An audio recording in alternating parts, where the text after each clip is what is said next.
Everyone. Today is session number 7 of Manav Vyavhar Darshan English translation. And today Drishta will be continuing from the point she had left in the uh, last today's Saturday, so on Tuesday. Yeah. And I was totally impressed by her session and listened to it more than once. Uh, so would recommend highly to everyone to actually listen to that in case you missed it.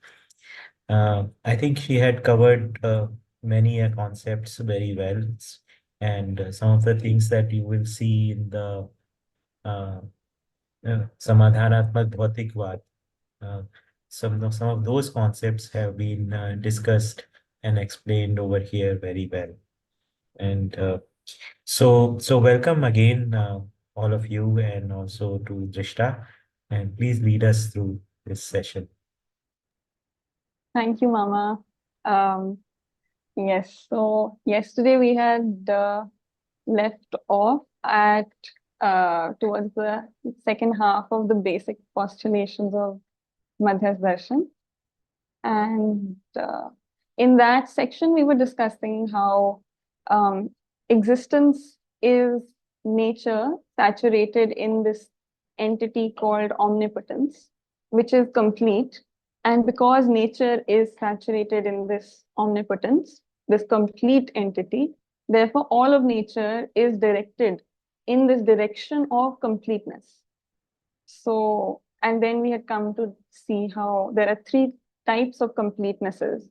And the first completeness is when nature itself, when insentient nature itself transforms into sentient nature by achieving configurational completeness. And then the second two types of completenesses happen in awakened humans. That is when human beings, the delusional human being of the knowledge order, achieves complete awakening.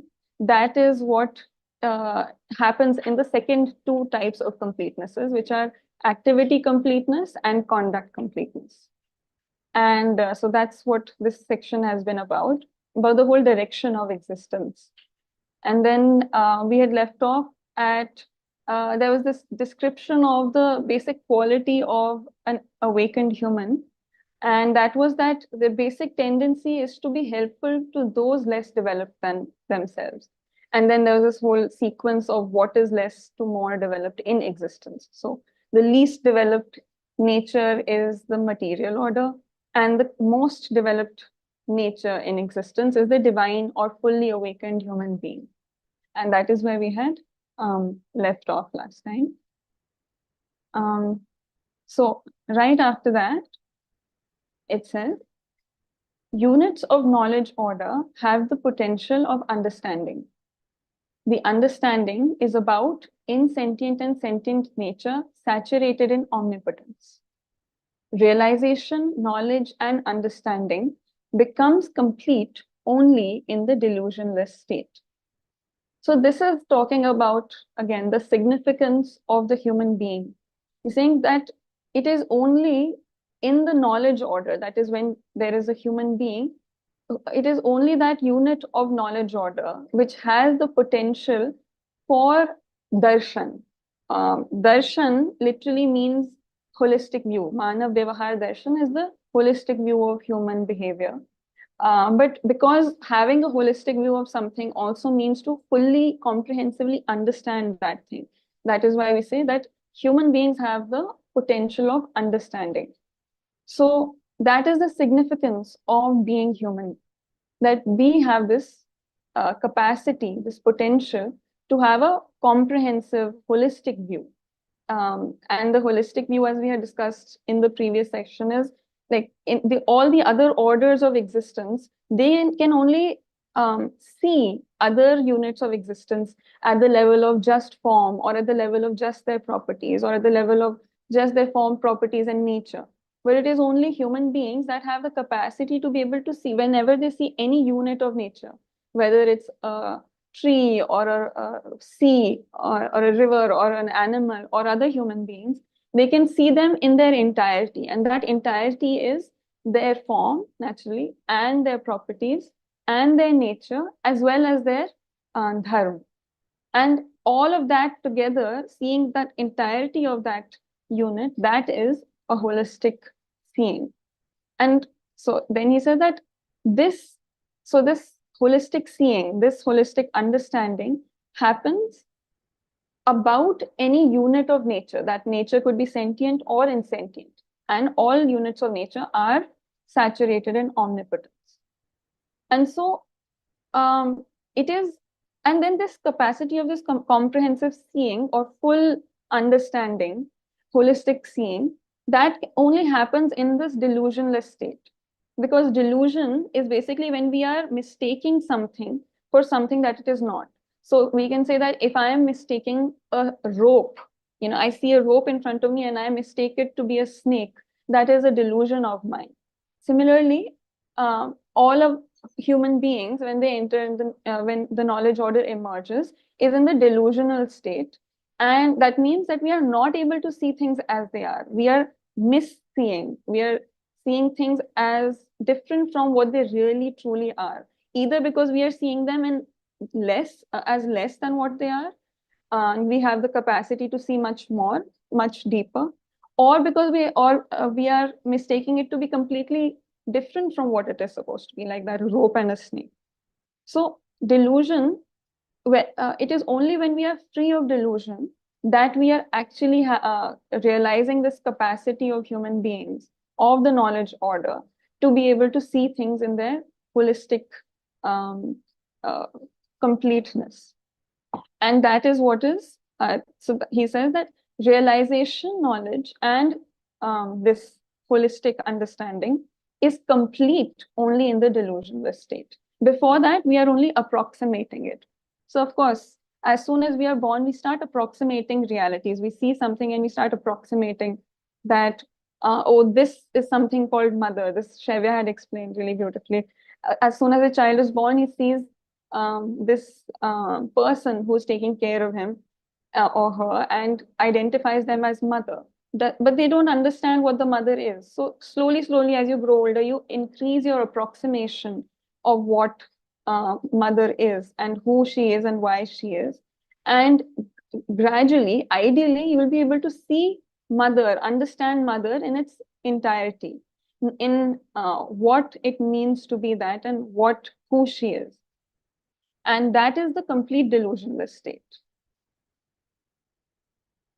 And then he writes, therefore, end of delusion itself is awakening. Awakening itself is enlightenment. Enlightenment itself is sovereignty.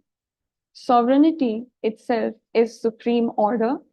And supreme order itself is the indivisible society and universal system. Humans themselves are primarily responsible for their decline and development. So this is the concluding paragraph. This is the conclusion of this entire section, which is giving the basic postulates of Madhya's Darshan. He's saying that because humans have this capacity of holistic seeing, which is only completed upon delusionlessness, he says that this end of delusion itself is what is awakening. Awakening was that the two types of completeness that happen in the human being. So end of delusion itself is this awakening that we were talking about there. Awakening itself is enlightenment. Now, there are these three terms that come: enlightenment, sovereignty, and supreme order. And these are basically, as the Hindi words are Prabuddhata, Samprabhuta, and Prabhusatta. And actually, both the words Samprabhuta and Prabhusatta in Hindi can be translated roughly to sovereignty. But the distinction between these is that Prabuddhata is the conduct of someone who is seeing everything in its comprehensive way, in this holistic way. So what sort of conduct, how is that reflected in an individual's conduct? That is reflected in the form of lawful behavior, just lawful actions, just behavior, and basically resolved thoughts and a continuity of this. So that is enlightenment. That is the effect of awakening within an individual. It is the internal state and the outer conduct of an individual, which is prabuddhita. And this enlightenment itself leads to sovereignty. What is sovereignty? We've understood sovereignty up till now as being self-determined. We talk about it in a political sense usually, but here this is talking about the sovereignty of an individual. It is the autonomy of an individual in which now we are completely self-driven and unaffected by our environment. And it's not an unaffectedness that is separate or broken or cut off from the environment.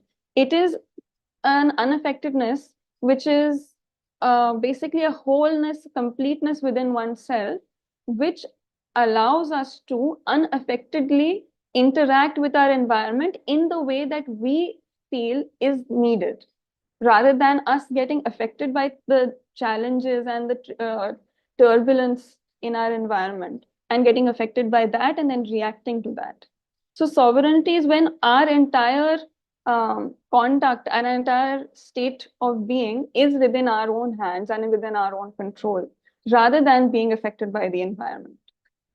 So sovereignty here is not placed in a political sense, it is placed in the individual sense. And this sovereignty of the individual is reflected in their behavior with other human beings and with the rest of nature, the rest of the three orders. So enlightenment is within the individual, sovereignty is within their interactions, and the supreme order, or you could call it the enlightened order, is the effect of several such sovereign individuals living together and the continuity of the tradition that they produce. So it is the effect across through space of a collection of such sovereign individuals. So enlightenment in the individual, sovereignty in their interactions, and supreme order or enlightened order in their collective effect, in their collection, in their association. So end of delusion means awakening. That means holistic seeing. That leads to enlightenment, which leads to our sovereign interaction, which leads to our supreme or enlightened orderly association. And that itself leads to an indivisible society and a universal system on this planet, which is something that we've been hoping for as humankind for a very long time, but we haven't had the chance or way of going about it. And so this is the only path that can lead to a society which is truly and completely united, and in which all of us spontaneously and willingly accept a universal system. There is no pull and push of my system versus your system, or imposition of my rules over you. Everyone accepts the same universal system and participates in it. And this is the way to achieving that. Then humans themselves are prime. This sentence, I think, really draws our attention to the fact that we are responsible for our own as well as each other's development or decline. The trajectory that humankind takes, it is humankind themselves, it's us among ourselves, our interactions with one another, that is responsible for the direction that we take as a collective. And so it also draws attention to the responsibility that we hold in each other's lives.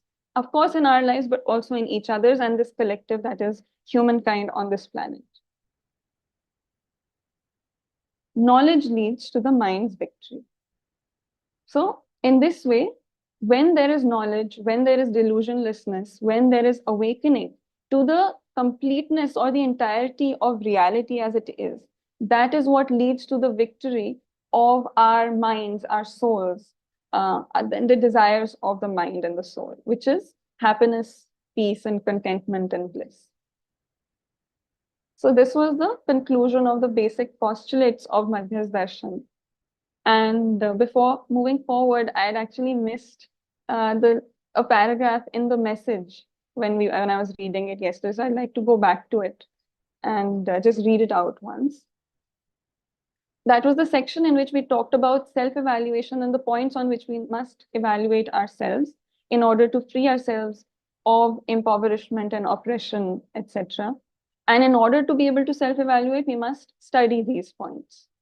And that it is to ensure the study, accessibility to the study, that Madhyas Darshan was being put forth.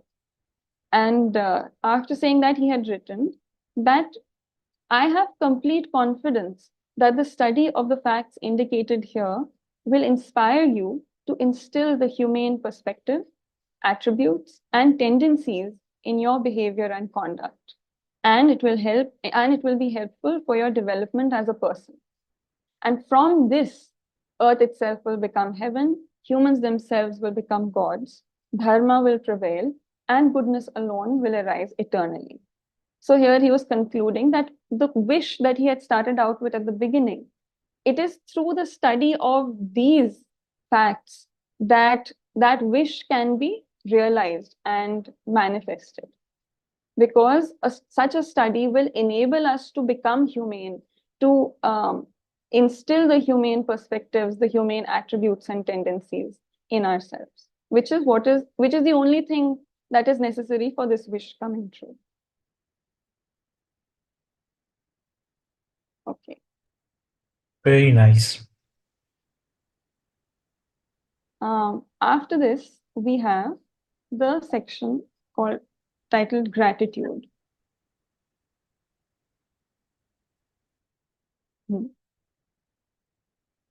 So he starts, I am grateful to all those guides of righteous path because of whom the sources of actuality are present even today.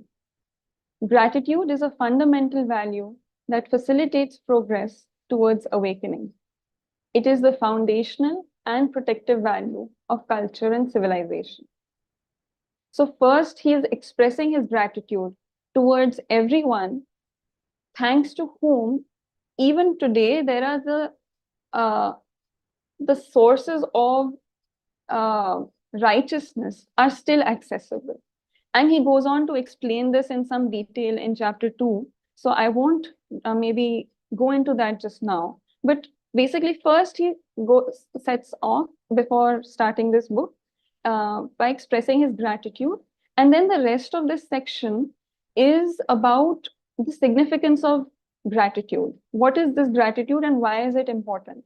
That's what this rest of this section is about. So here he says that it is the fundamental value that facilitates our progress towards awakening. So not only is he gratitude, he's telling the reader, the student also, that in order for you to move towards awakening, you must also understand and feel this value called gratitude, because it is the foundational and protective value of culture and civilization. So somehow it is the basis on which culture and civilization are founded, and it also preserves culture and civilization. And the rest of the section, he explains how that happens. A person who is not grateful cannot provide evidence of being a bearer of culture and civilization. Without being a bearer of culture and civilization, one cannot adhere to legislation and system. So this is the first reason why gratitude acts as the basis for the foundation of civilization and culture. So someone who is not grateful cannot be the carrier of their civilization and culture. Because when I am grateful, what does it mean to be grateful? Is to have an appreciation and acceptance of all the contributions that I have received. And all the contributions that I have received as a part of a certain culture and a certain civilization. From my parents, from society, from my teachers and friends. All of their interactions together have inculcated a certain civilization and cultural a value within me, and certain habits and ways of living within me that have allowed me to be where I am today. And unless I am able to appreciate where what I am today is coming from. That is, appreciate and accept the contribution of the civilization and culture that has led to what I am today. I will not be able to honor that civilization and culture. That is, I will not be able to pass it forward. Right? It is only when I recognize where something in me is coming from that I can value it and carry it forward with me. Otherwise, it is something, maybe there is this sense of, say, a child is born into a family and is taught that sharing is good by their family. But if the child at some age does not recognize that it was a value, it was a very real value that someone, their the parents, thanks to that culture and that civilization, very deliberately instilled in that child will not be able to hold on to it and carry it forward. At some point, they'll be like, oh, this is just a dictate of a sanction of my social group, and I need not abide by it because he's not understood the value that was being given to him.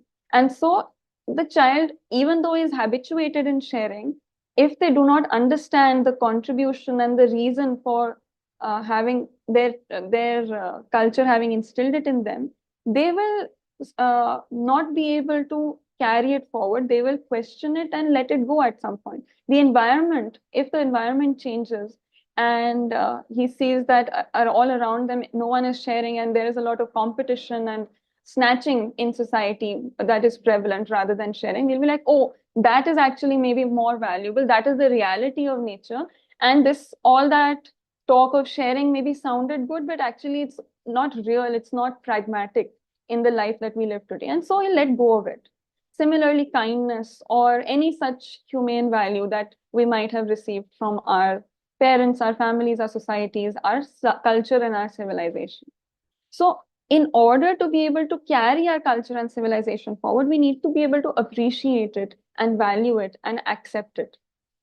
And because unless we do, we will not be able to live by it. We will not be able to live by the legislation, the agreements that we have among people uh, on what is right and what is wrong. That is what legislation is. And the system that we form as a combination of several such agreements, we will no longer be able to participate in those because we will leave those behind since we have not appreciated them fully. So we will not be able to carry our civilization and culture forward unless we appreciate it. And without carrying it forward, we will not be able to participate in the society that we live in. Culture, civilization, legislation, and system are mutually complementary. It is impossible to achieve indivisible society and sociality without them. Therefore, without gratitude, there can be no continuity of glory, and without glory, there can be no continuity of simplicity. Without simplicity, there can be no continuity of coexistence, and without coexistence, there can be no continuity of gratitude.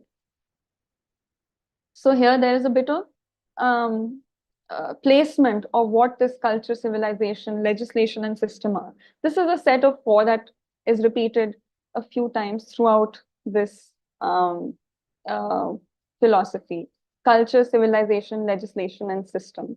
And to put it very briefly, the culture is the set of values and worldview and beliefs. It's the abstract element of our collective living, the abstract which leads to all the activities that we do in our attempt to perpetuate what we do as a society. So, for instance, our philosophies, our values, our beliefs, um, these all form part of our culture. And then civilization is the way we interact with one another as a collective, as a society.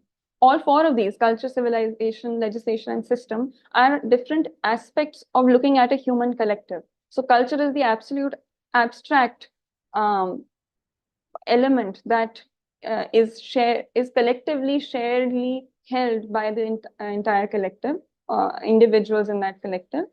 Then civilization is the manner of behavior between the individuals within that collective. how we choose to interact with one another, the nature of that. That is our civilization. Legislation are, now this is we're going from abstract to more concrete. Legislation are more the rules of our engaging with one another, who will do what, how will we, they're the more systematic elements of rules, what we now call laws also. These are what we call legislation. How we will maybe say go about ensuring health for everyone, ensuring food and sustenance for everyone. How will we come together to ensure correct decision making in our groups? All of these individually, they form the principally they form the legislation. And when these principles of how to go about living with each other translate to the mechanics of us living together, that entire system, that entire mechanical manifestation of our principles of or laws of interacting with one another is called a system. So it goes from abstract to concrete. And all of these are mutually complementary. Naturally, culture is what translates to our civilization, it translates to our legislation and to our, which translates to the system. And we cannot achieve an indivisible society and sociality without them, because this is so obviously we do have a society and we are sociable to some extent, but we are not indivisibly so. We are not connected to one another in an indivisible way as yet. And we are not fully sociable either. That means we have our boundaries and walls of us and them as we exist today, because we do not share a synthesized and integrated and coherent culture, civilization, legislation, and system. And it is only when we have a coherent culture, civilization, legislation, and system, that means, and the coherence of these four is necessary, and our understanding of all four of these is necessary. Only then can we share it with everyone else, and it can become acceptable to everyone. And then we can be indivisible in sharing the same culture, the same civilization, the same legislation, and the same systems. Today, we are fragmented in all of these. And in fact, all, even within one culture, our legislations contradict some elements of our culture, our system contradicts certain elements of our legislation. And you can see these inter-contradictions. And therefore, there is no coherence. And if there is no coherence, there is no way we will be able to share it with anyone else, whether it's someone from an out group or even to the next generation. So we keep seeing changes occurring in all four of these, from generation to generation, as well as from region to region. So we need a coherence and an understanding and an appreciation of these for indivisibility in our society and our sociability. And without gratitude, that is, without this appreciation, we cannot have the continuity of glory. Glory is our appreciation or acceptance of the greatness of others. So gratitude is our acceptance and appreciation of the contribution of others in our growth. And I see this as a developmental progression. When a child is born, he has the capacity to appreciate what others are doing for them. But based on that appreciation of, oh, my mother takes care of me, my father takes care of me, my grandparents do this, and my sisters and brothers do that, and my teachers do this. Based on this appreciation, what also evolves is their capacity to be able to recognize that not only are people contributing to my life, this contribution that they are giving is a contribution based on some quality, some greatness, some value that they hold. And there is some greatness in that on its own. That means it is a contribution to society, and me being a part of society, I am also a receptor of that contribution. So based on my gratitude and acceptance of the help I have received, I also become capable of appreciating with my full welcome heart the greatness in others. Because, I mean, otherwise what happens is, when we see right now in our situation, often when we see some value or contribution and greatness of others, there is a sense of insecurity or negativity or conflict that emerges within us, at least some element, if not in its entirety. We might feel envious or jealous of someone else's greatness rather than welcoming and accepting of it, appreciative of it. So the reason here that is being talked about that allows us to be fully appreciative and admiring of others' greatness without any sort of conflict or negativity within ourselves is when that sort of pride and glory of the other's greatness is based on a gratitude in general of how everyone's greatness is contributing to my life and therefore to everyone else's. That is the only way in which we can have admiration and appreciation and glory and pride towards others without any feeling of insecurity or any feeling of jealousy or envy. So he's saying that without gratitude, we cannot have this continuity of glory. That glory will keep getting interrupted with this negativity otherwise. And without glory, we cannot have simplicity. It is only when we are fully accepting and appreciative of everyone else's greatness that we can feel completely at ease within ourselves and don't have to feel this need to put on different pretenses and show ourselves to be greater than maybe what we are because of our insecurities in front of them. So without gratitude, we can't be fully appreciative and have glory in others. Without that glory, we cannot be completely simple and at ease with each other. And without this simplicity, we cannot have a continuity of coexistence. Because it is only with this straightforward, simple, easeful behavior that we can actually really relate with one another in a stable, genuine, sustainable way. And that is what coexistence is. And without coexistence, there can be no continuity of gratitude again. So it comes full circle, which is why gratitude becomes the protector also of civilization and culture. Because this coexistence, our togetherness of being with one another, that itself is our indivisible society and sociability. And that is happening on the basis of our appreciation of what each of us together are doing for one another.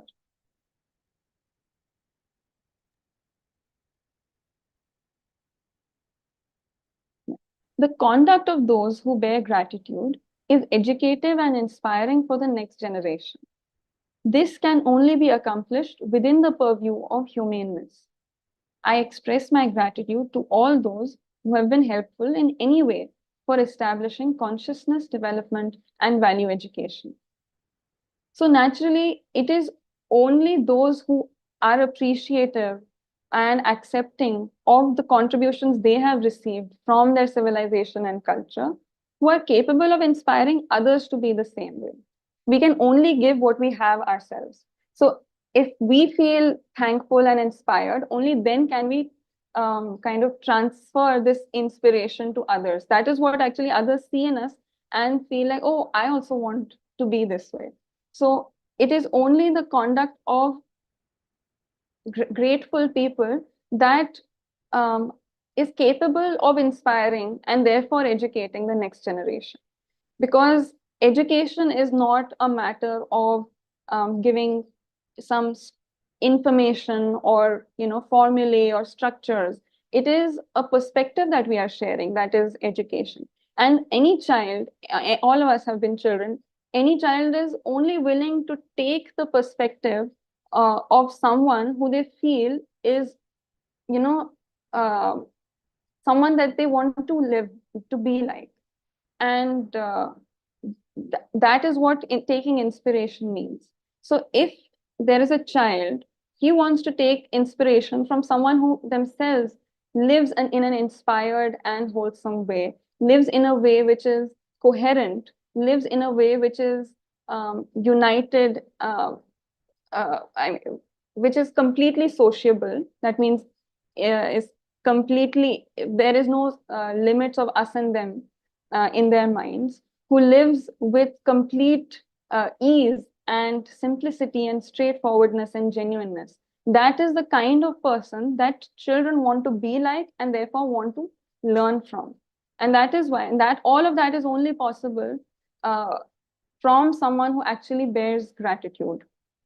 And therefore, that is the only kind of person who will be capable of educating and inspiring the next generation and carrying forward, therefore, their culture, civilization, legislation, and system. Um, and of course, all of these traits of gratitude, of glory, simplicity, togetherness, indivisibility, coexistence, essentially, all of this is accomplished within the purview of humaneness. And so he expresses gratitude basically is towards anyone who has contributed towards humaneness. And contribution towards humaneness is a contribution towards a value education that develops our consciousness. An education in what is valuable. Value education means being able to educate children or anyone in the ability to truly understand the meaning, the significance, or the value of everything that exists. First, to allow them to see that everything has a value, has a significance, and then to educate them on what that value or significance or meaning is. And for that, you have to also help them. Basically, for that, in doing that, you are developing their consciousness. And so anyone who has contributed in any way towards that is um, the is someone who we will feel gratitude towards. Knowledge leads to the mind's victory in our grudge. Again. So that is the conclusion of the section on gratitude. We will now start with the first chapter of this book, The Holistic View of Human Behavior. The first chapter is called Coexistence. Now, how the book is structured is that each chapter is made up of some realizations that are given with this basic bullet point. And then there are several explanations and definitions for each of these realizations that have been written down. So the main meat of the chapter, the main content of the chapter are these realizations that are written with this sort of bullet point. And the rest of it is just an explanation and elaboration on the words and concepts used in that realization. So just we will keep that in mind as we read this. This chapter is called Coexistence, and to give an overview of what we are about to enter, it talks about this reality that there is omnipotence and there is nature. Nature is completely saturated in omnipotence. That is what we are calling coexistence. And then there are human beings that human beings themselves are a form of nature saturated in omnipotence. And these human beings, we are capable of experiencing, of realizing directly the fact that omnipotence saturates all of nature, and that is the ultimate causality of of all of existence. So this is the crux of this entire chapter, that human beings are capable of realizing coexistence, and coexistence is omnipotence saturating all of nature. And a lot of focus will be on what this omnipotence really is, what is its significance really, and how does it relate, what is its significance in the life of the human being, and also what is the significance of the human being as it relates to this omnipotence.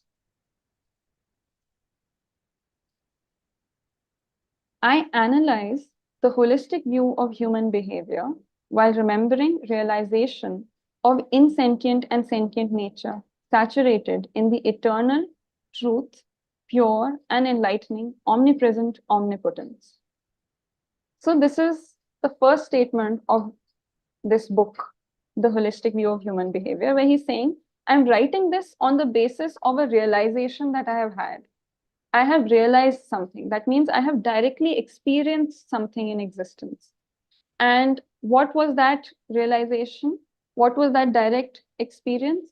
It was the realization of insentient and sentient nature saturated in this omnipotence, this omnipresent omnipotence, which is eternal, which is true, which is pure, and which is enlightening.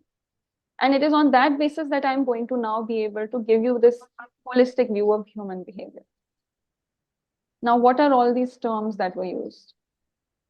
So, omnipotence is eternal. Eternal, he defines, is always uniformly existent. Then truth, always uniformly perceivable, cognizable, and realizable. Pure, always uniformly blissful in realization. Enlightening, always uniformly comprehensible. Then omnipresent, omnipotence, the eternal grandeur at places where nature is present and where it is not present. Omnipotence is permeative in the insentient and sentient nature and transparent in mutuality. Omnipotence is also referred to as Paramatma, Ishwar, Supreme, Consciousness, Space, Absolute Energy, and Complete. So I think all of these definitions are quite self-explanatory. I think only I feel like in truth, I can add a little bit of my own, where here when he's saying perceivable and cognizable, this is all of these are adjectives of omnipotence. So it is omnipotence which is always uniformly existent. It is omnipotence which is true because it is uniformly perceivable and cognizable and realizable. But what this perceivable and cognizable means is that these are two levels of our approximating something. For instance, whenever we come across any reality, first we have a very vague gist of what that reality is. So we have a very vague approximation of it. At that level, we call it that we have a vague perception of it. Say it is maternal love. Every child has some perception of what maternal love is, some bhas of what maternal love is. Then as they grow older, as they become more curious to understand what that is, they will maybe talk to people, hear their explanations of what this is. Someone might describe this maternal love in a lot of words. And so when the picture that we form of a reality based on the words used to describe it, that is being over here being called cognizable. The word in Hindi is abhas. So our first approximation is just by the word, the name itself. So maternal love, it gives us some perception of what it might be. Then a description of it gives us a cognizance of some nature or some abhas of what it might be, a little, which is a little bit more rich than our earlier approximation. And then eventually, actually, you can only understand it fully when you experience it yourself. When a parent experiences that maternal love, that is when they can feel like, oh, now I really know what it is. So that is when it's directly experienced or directly realized. That is when it is no longer an approximation, it is a direct realization of what that reality is. So here he's saying that omnipotence is truth because it is always perceived and cognized in the same way. And then it is also realized in the same way. It is always uniformly, whenever anyone goes about perceiving it or cognizing it, and then even realizing it, what they will get out of that will be the same thing. There will be no change in it ever. So your realization of it and my realization of it will be one and the same. And no matter when we do it. Then of course, omnipotence is pure because when we have this realization of omnipotence, it feels blissful in the same way. Whether I am experiencing it, whether you're experiencing it, whether I'm experiencing it now or 10 years from today, it will always feel uniformly blissful. And it will also be comprehensible in this very same way. no matter who is comprehending it when. Because this um, omnipotence is something which is comprehensible. That is also a valuable input over here. It can be comprehended. So these are all the adjectives. Then, of course, omnipresent we know means that which is everywhere. It is because there are units of nature in different places, and this omnipotence is present where the units of nature are present, as well as the distance between them, where nature is not present. So there is no place in existence where this omnipresent omnipotence does not exist. And this is because it is permeative in all of nature. That is why it's capable of being present even when nature is also there. Then there are different names given to this entity called omnipotence, and he's listed out a lot of these names. These are words that have been used in tradition, and two of these are still in Hindi because it's difficult to find exact English counterparts. There is the other names that we can give to omnipotence are Paramatma, or you could call it the Supreme Spirit, because Atma means, you could say, soul or spirit or something. It's a difficult word to translate, but Param means ultimate or supreme. And the reasoning behind these words will also be given later on. So Paramatma or Supreme Spirit. Ishwar is also another word for God in Hindi, which means that which is majestic, that or the basis of all majesty. So that's Ishwar. We can also call it supreme or consciousness, space, absolute energy, and complete.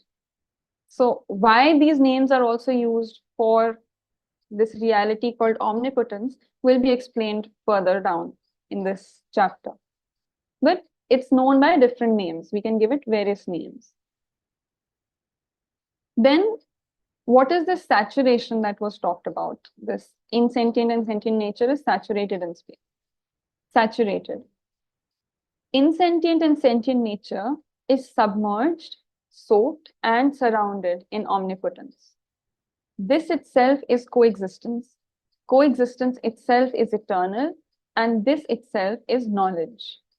Law, regulation, balance, justice, dharma, and ultimate truth are evident in coexistence only.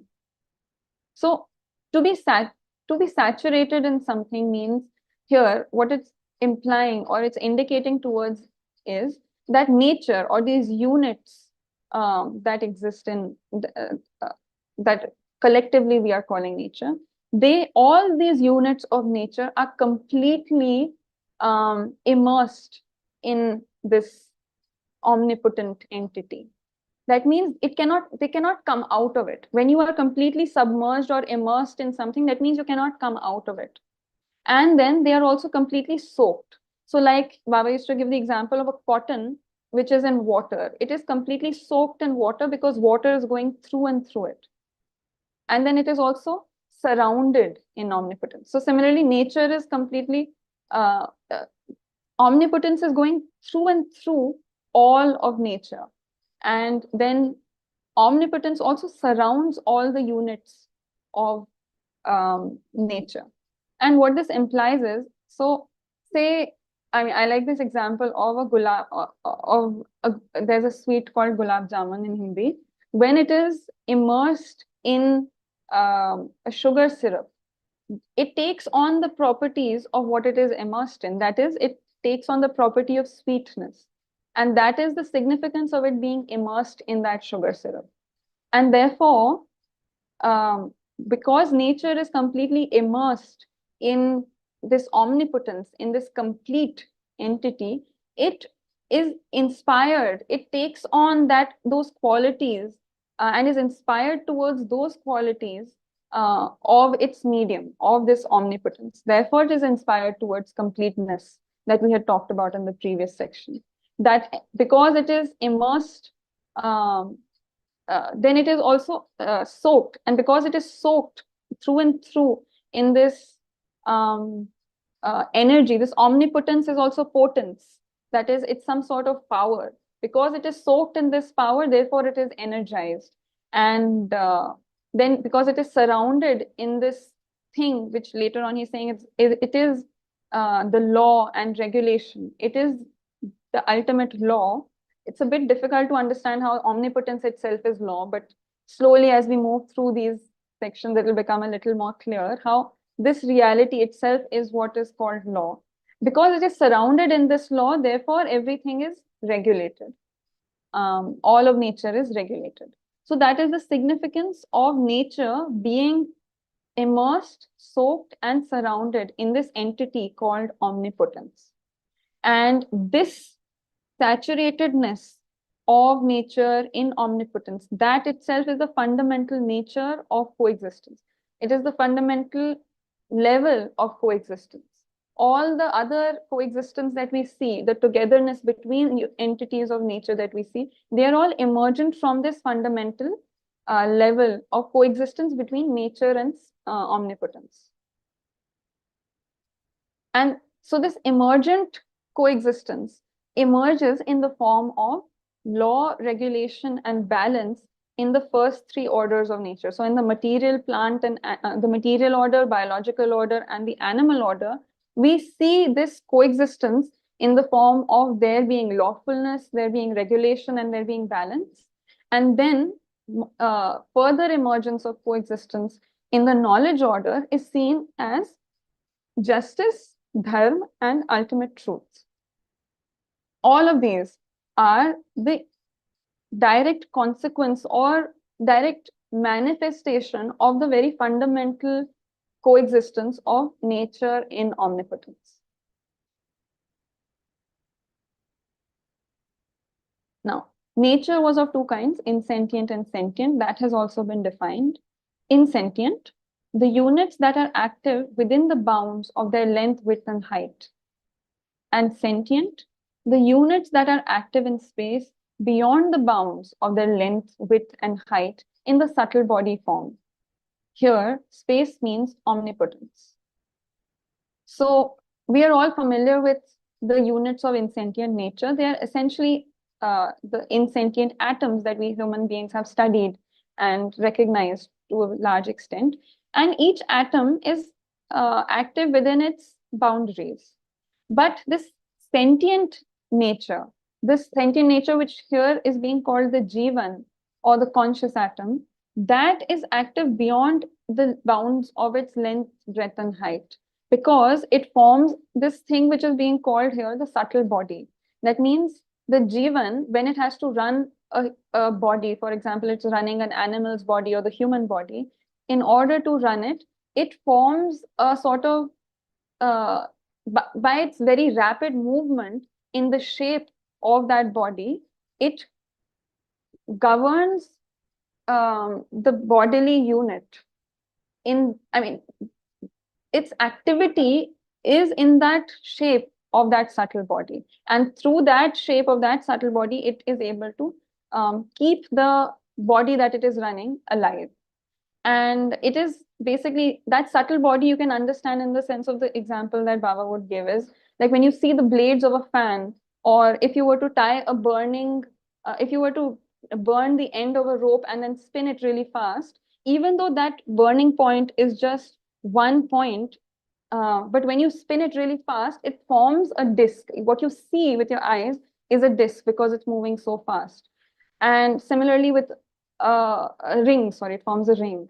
Similarly with the blades of a fan, although they are three spokes essentially, when they move really fast, what you see is a disc. Similarly, what the Jivan atom does is it moves really fast and rapidly in this 3D space that the body takes. And so when you if you were to see it, you would see it as not as an atom, but this rapidly moving 3D sort of subtle body made of the movement of this conscious or sentient atom, sentient nature. Therefore, that is how he has defined sentient nature, that it is active beyond the limits of that small atom.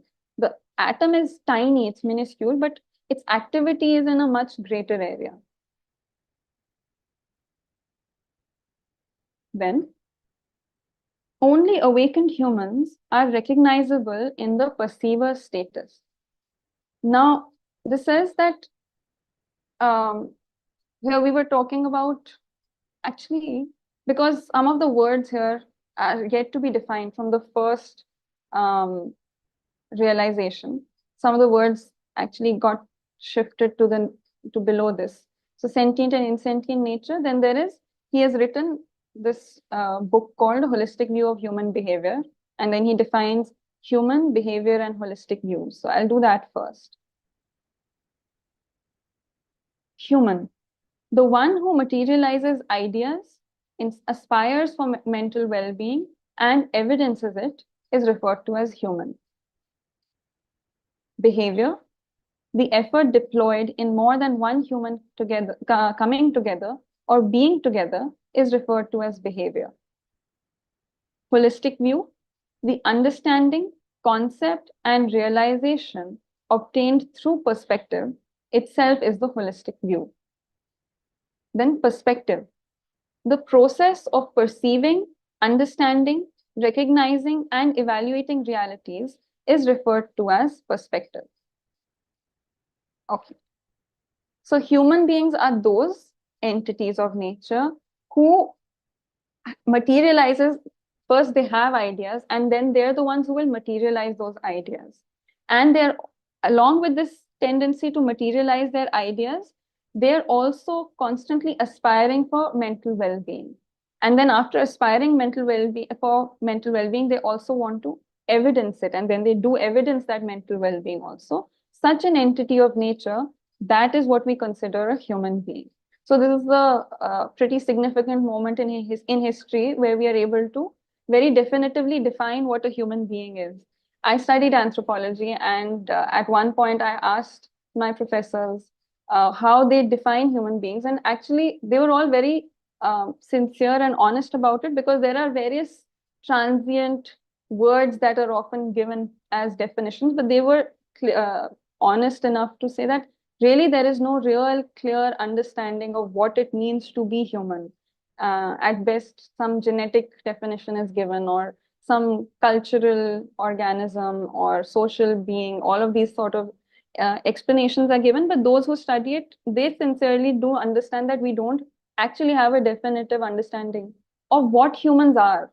So here he's saying humans are those who seek mental well-being. Humans are those who also materialize their ideas, and who also, based on this materialization of ideas and seeking of mental well-being, then evidence their mental well-being by manifesting it, materializing it in their living. And then behavior here is also, of course, defined as the effort to bring humans together and to keep them together. That is what behavior is.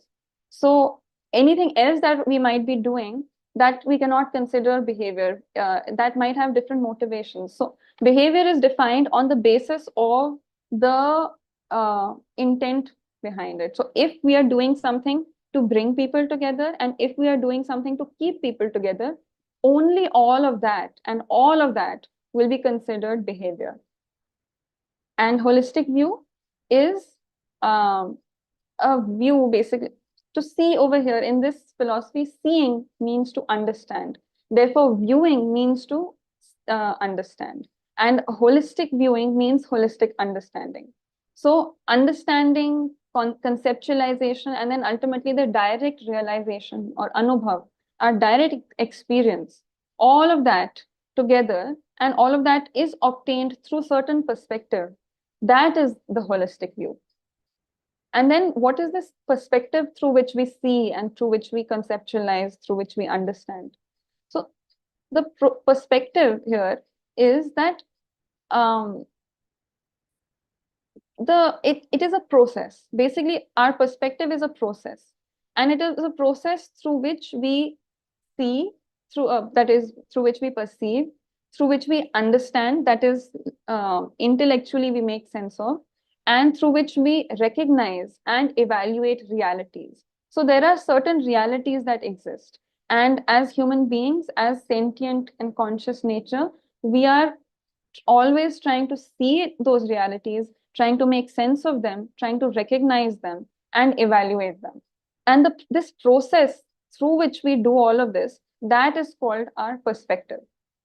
And there will be much more detail on perspectives and the different types of perspectives that one can have in the coming chapters. But here, basically, it is being defined as a process. Then there's the definition of analysis, because he said it is based on my realization of nature saturated in this omnipotence that I am going about this analysis of the holistic view of human behavior. So what does he mean by analysis? Over here, he says that this elaboration on the definitions of reality so that I can explain its purpose and intent, that is what analysis is. So my attention is drawn towards the second half over here, that whenever we are elaborating on the definitions so that we can understand and explain the purpose of something, that is what we will call analysis. We do a lot of elaborations and definitions, and we can do it for various reasons. But here he's making it very specific. Only when we are doing it in order to understand and explain the purpose of those entities, that is when it is really actually analysis. Otherwise, it's something else. And then he says, elaborating on the definitions. So what are definitions? Definitions are nothing but the group of words used to explain or indicate the meaning of a reality. So there is a reality that exists objectively. Then there is the meaning, its definition, those words, they exist in the human beings, within the human being. And that is the difference between the reality and its meaning. Meaning is in the form of certain words. Meanings are indicated in the form of certain words. Both the words so the words are whatever symbols we use to indicate the meanings. Those symbols can be in the graphical form, like the words we are reading here, or they can be in the auditory form, sounds that are coming out of our mouths. Those are nothing but symbols. So symbols also exist outside, but they are understood internally within the human being, within me and within you. And the reality exists objectively. Symbols are only things that we have chosen to ascribe certain meanings to. So definitions are a group of these symbols that we use to indicate towards a meaning of a particular reality outside. That is a definition. Then after this, actually, is this second realization that only awakened human beings are recognizable in the perceiver status. And this perceiver status, in Hindi, it is called Drishta Pad Pratishtha, and the word Drishta comes from the one who is seeing.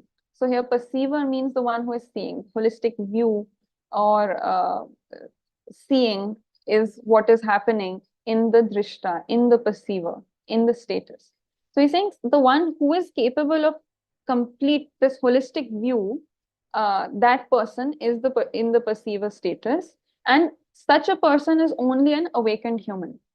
So when he was going about saying that I am writing this book on the basis of my recollection of omnipotence saturating all of nature, he's placing himself in that perceiver status. He's saying, I have become awakened. I am in the status of holistic viewing.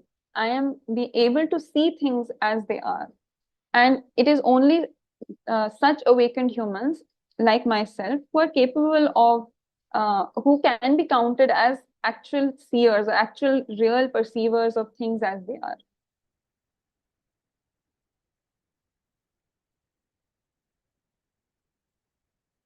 Sorry, scrolling very slowly. Yeah. So that was about his own state as he's talking about these things. The human being, like we had said, this is about omnipotence, nature, and the human being seeing omnipotence and nature. So the seer or the perceiver of this coexistence is the human being, which is the awakened human being. Then coming back to omnipresence, he says, Omnipresence is complete while the units are infinite. Omnipresence, that which is existing everywhere and always and is eternally present. Unit, the body of matter that is bounded by six sides or from all directions is referred to as a unit. All units in the omnipresent reality exist inseparably in coexistence. Infinite, the activity that cannot be grasped by any number, which humans are not capable of counting, or for which the need for counting does not arise, itself is infinite. So here, this omnipotence, omnipresence, that he's saying is complete, while units are infinite. This is the distinction between these two realities, these two types of entities that exist. Units are things that are bounded, and then that means there are uh, they are limited basically, and then there are several of them. Only something which is limited can have multiple of itself.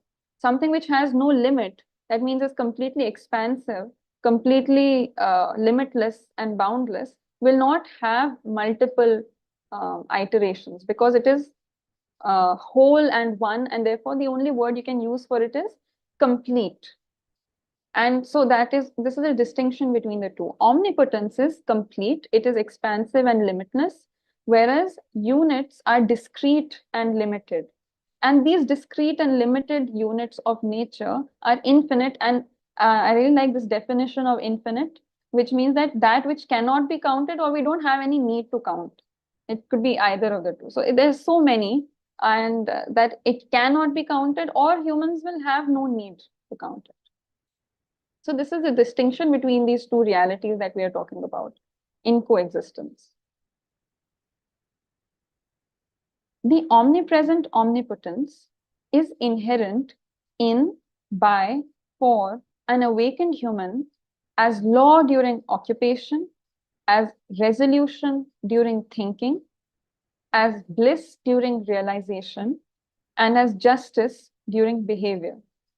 This is because the entire nature is inseparably present in omnipotence, which itself is coexistence. Now, this is where we talk about the significance of omnipotence in the lives of the human being. And he is explaining that, actually, I'll read out the definitions first of all these words. Here is defined time, because in Hindi it says that in the time of occupation, omnipotence is law. Resolution in the time of omnipotence is resolution in the time of thinking. Omnipotence is bliss in the time of realization, and justice in the time of behavior. That is how it is written in Hindi. In translating it, we've removed the word time and just left it as that process. But that is why he's defined time. Time is the duration of an activity is referred to as time. Then law, the foundation for the regulation of conduct and activities itself is the law. Resolution, the attainment of the answer to why and how itself is resolution. Bliss, the realization in coexistence as ultimate truth itself is bliss. Justice, humane behavior in mutuality itself is justice. Okay, so the first thing that comes to my attention is that all of these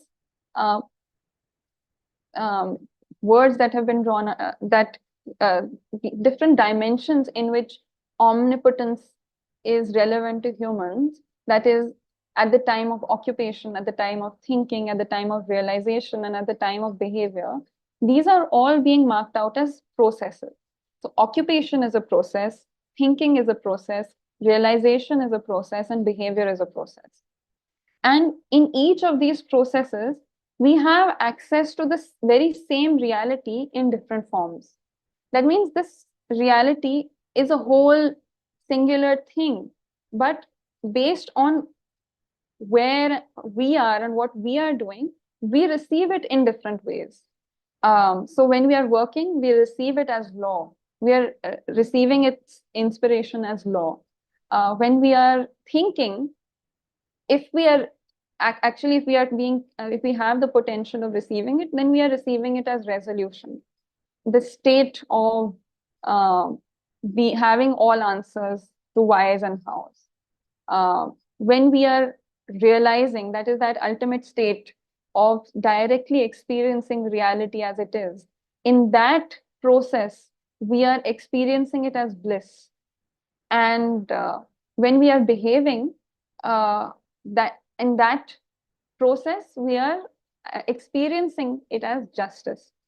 So this is the same reality, which in these different processes is available to us in different forms. A little bit more on law, perhaps, is that when we think of law, in terms of, first, let's think of natural law. We know that natural laws are basically the definite behavior, the definite interactions between entities. When we realize that there is this pattern of definite types of interaction, we recognize that as a law, such as the law of gravitation or the law of whatever, how a seed turns into a plant.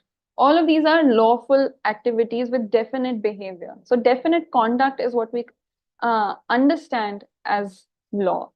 And this definite conduct is the foundation for all regulation of conduct, of all regulation of all activities. Because if the seed did not have a definite progression of how it develops, no other uh, part of nature would be able to align itself to it.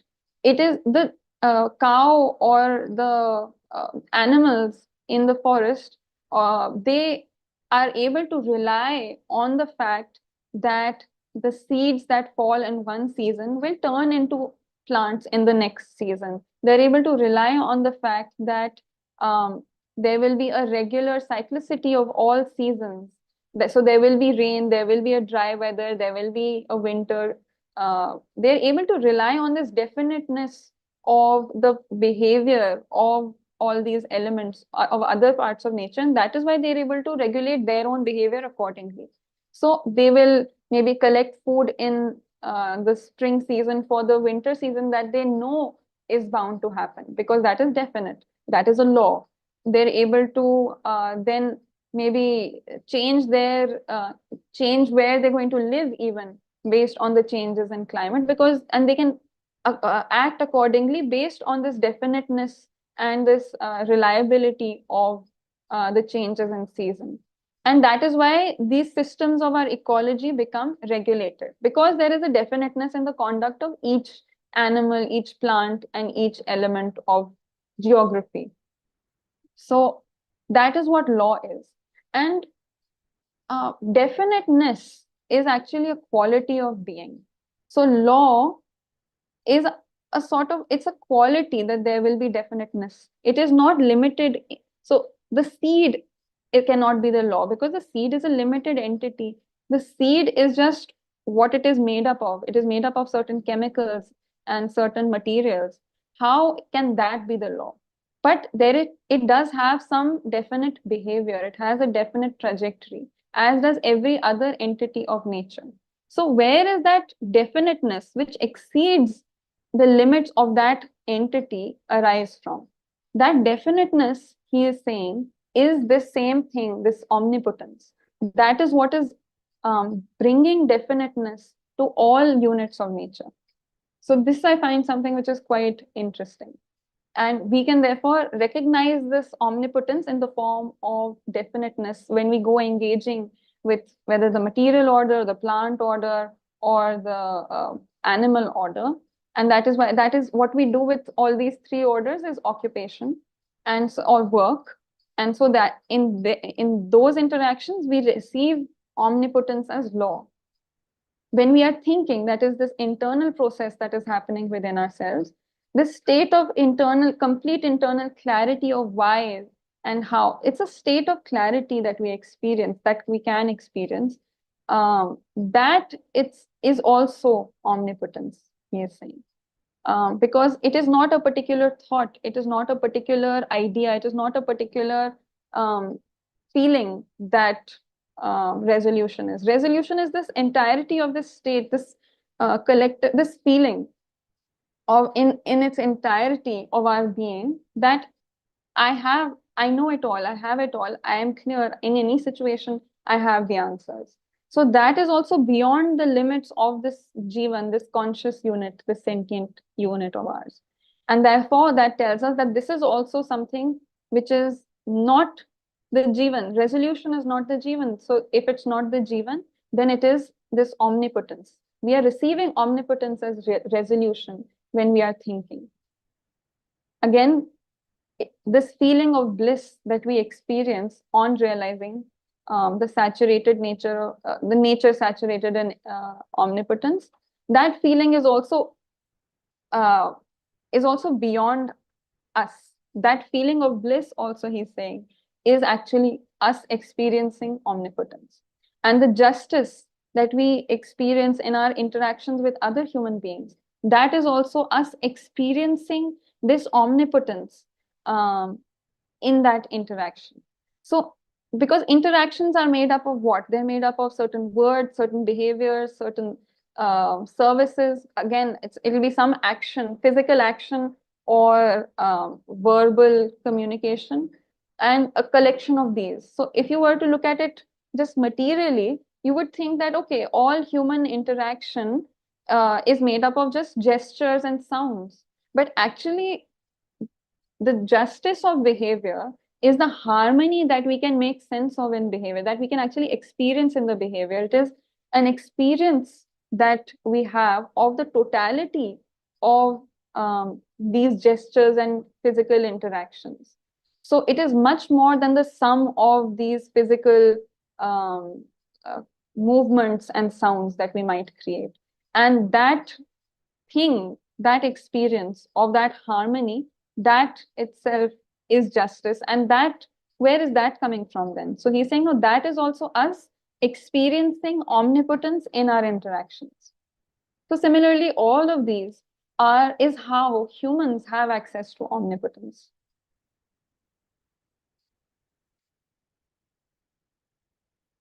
Hmm.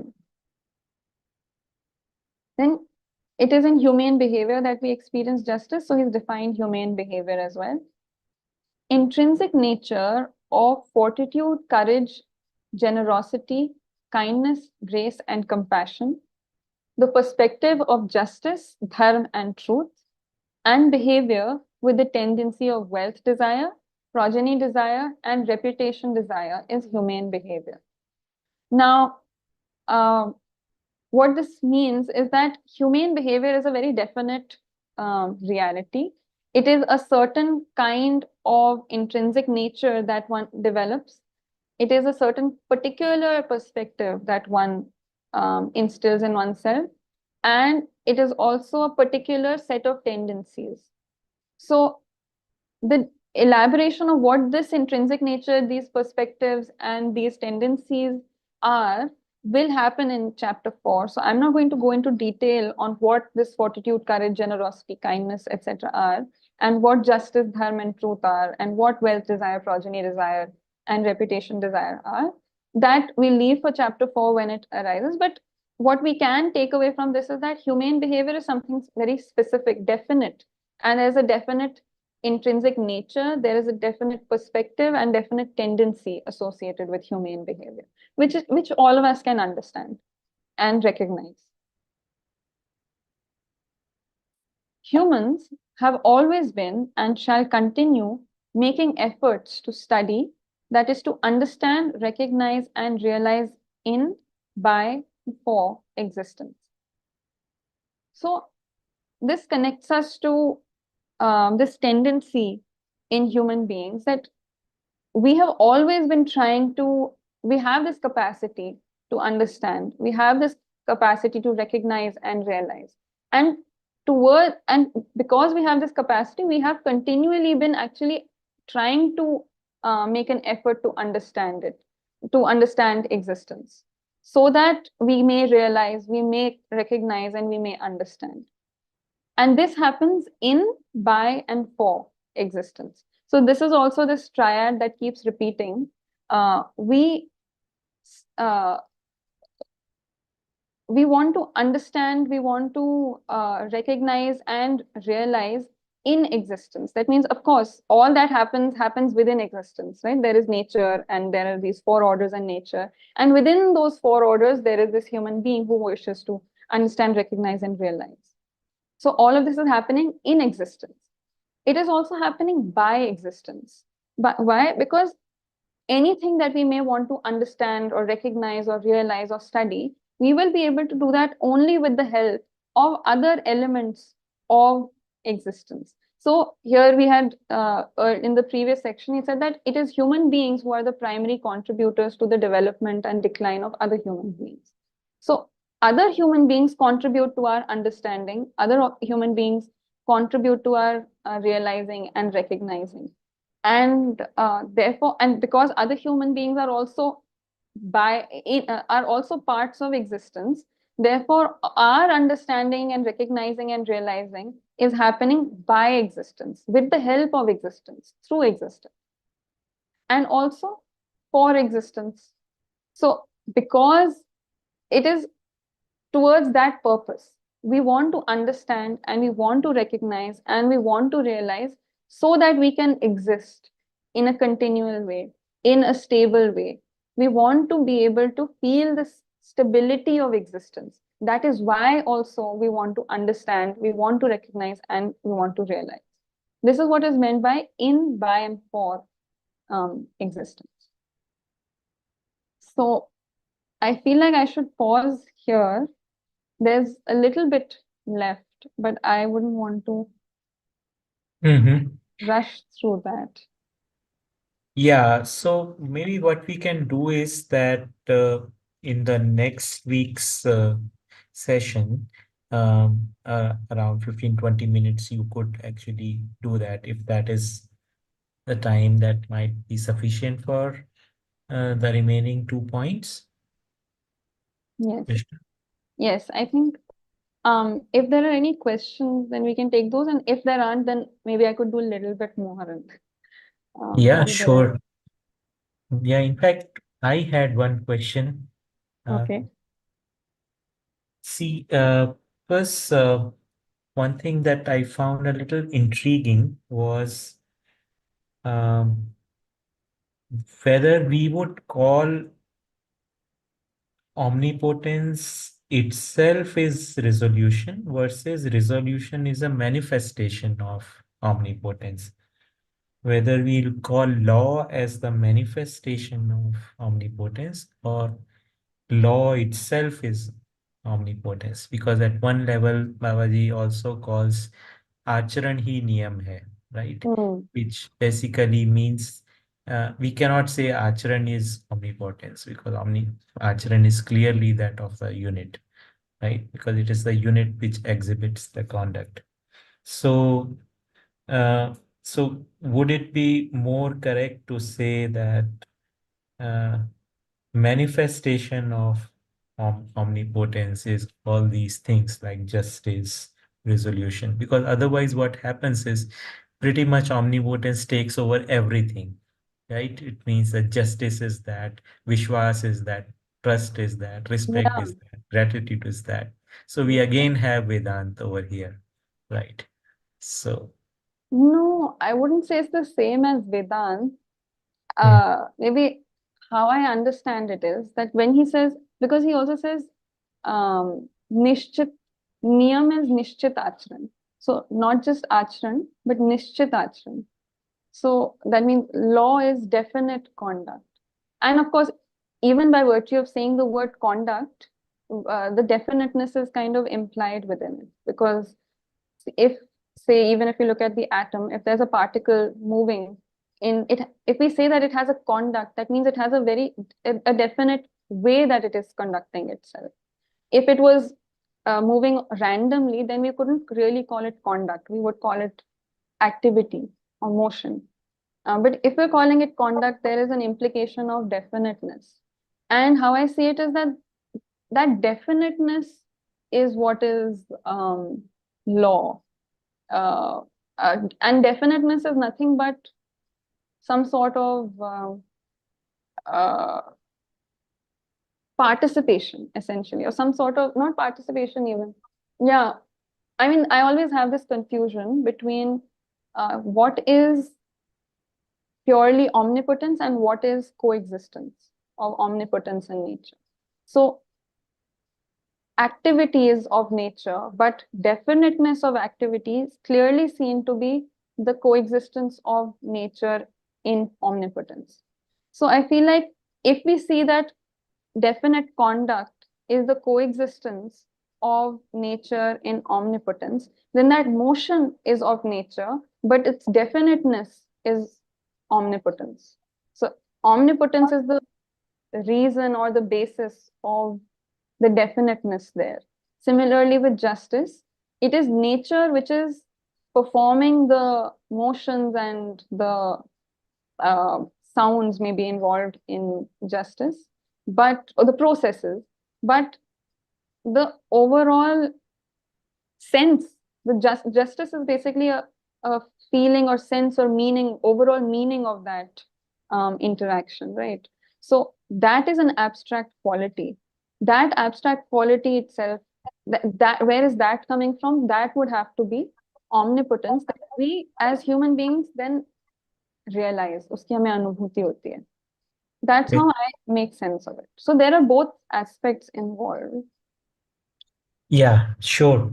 I mean, I think I had also kind of understood it that way, that at the fundamental level, uh, there is saturation in omnipotence.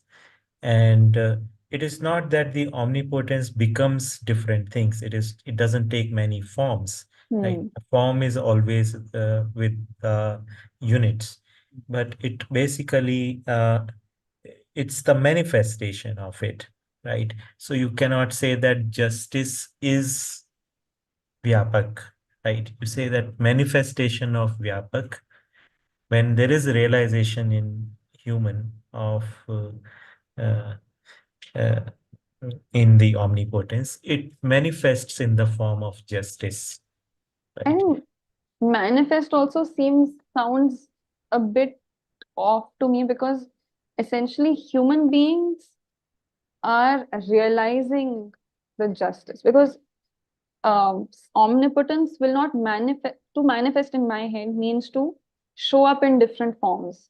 So that's how I understand the word manifest. But By I see manifest like realization in hmm, omnipotence. There are many ways in which this realization would manifest. It would manifest in the form of justice, it would manifest in the form of resolution or samadhan. It would hmm, manifest in the form of definitiveness of conduct. So basically, what I was trying to say is that when we say law is omnipotence, there is equivalence of the kind of simple location, right? That means that is law, that empty space itself is law. There is a problem with that, basically, equivalence of simple location, right? yes, While what we are really saying is that omnipotence doesn't take the forms, but it is actually the realization in it actually takes many forms and it manifests into many forms. You want to yeah, say that? I had a similar question actually. So there is statement like omnipotence is blissful. So is omnipotent blissful, or are you or the human blissful? Are the sentient, are the atoms, sentient atoms blissful? yeah. It's Similar question. Omnipotence is Paramatma. Omnipotence is Ishvara, right? Some statements are there. But so Atma is in sentient atoms, right? So Yes. so why are we saying omnipotence is Paramatma? That is easy enough. That gets the Paramatma one gets explained in the coming paragraph itself. I see. Okay. It's just to do with how subtle it is, how fine it is. But what you were talking about earlier, the blissful one, I think it is the effect that is received by Yes. the sentient atom. So Yes. the Yes. effect received by the sentient atom of this unchanging omnipotence is bliss in realization. The effect received by the sentient atom during behavior is justice. The effect received. So that's how I understand state completeness of omnipotence Yes. also. Yes. And it is all I of these. got the. Yes, I got it. Yeah, I got it. Okay, so I think I would have liked if we had this discussion for longer and had more question and answers.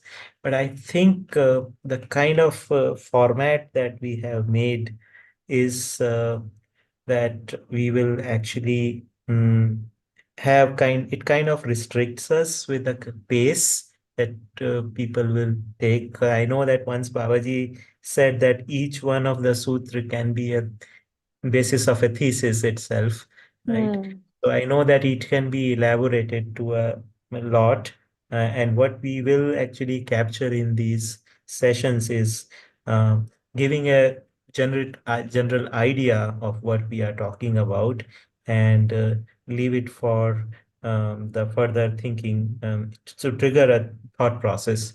Yeah. So we are about 3 minutes over for the allocated time for this. So once again, big thank you to all the people who joined, and also Drishta. Drishta, you will need to continue in the next session as well. And I hope that you remain in all the sessions as well, and uh, participate. So once again, thank you all. And we will meet again on this Tuesday. Yeah. Namaste. Namaste. Thank you, everyone. Namaste. Thank you. Thank you.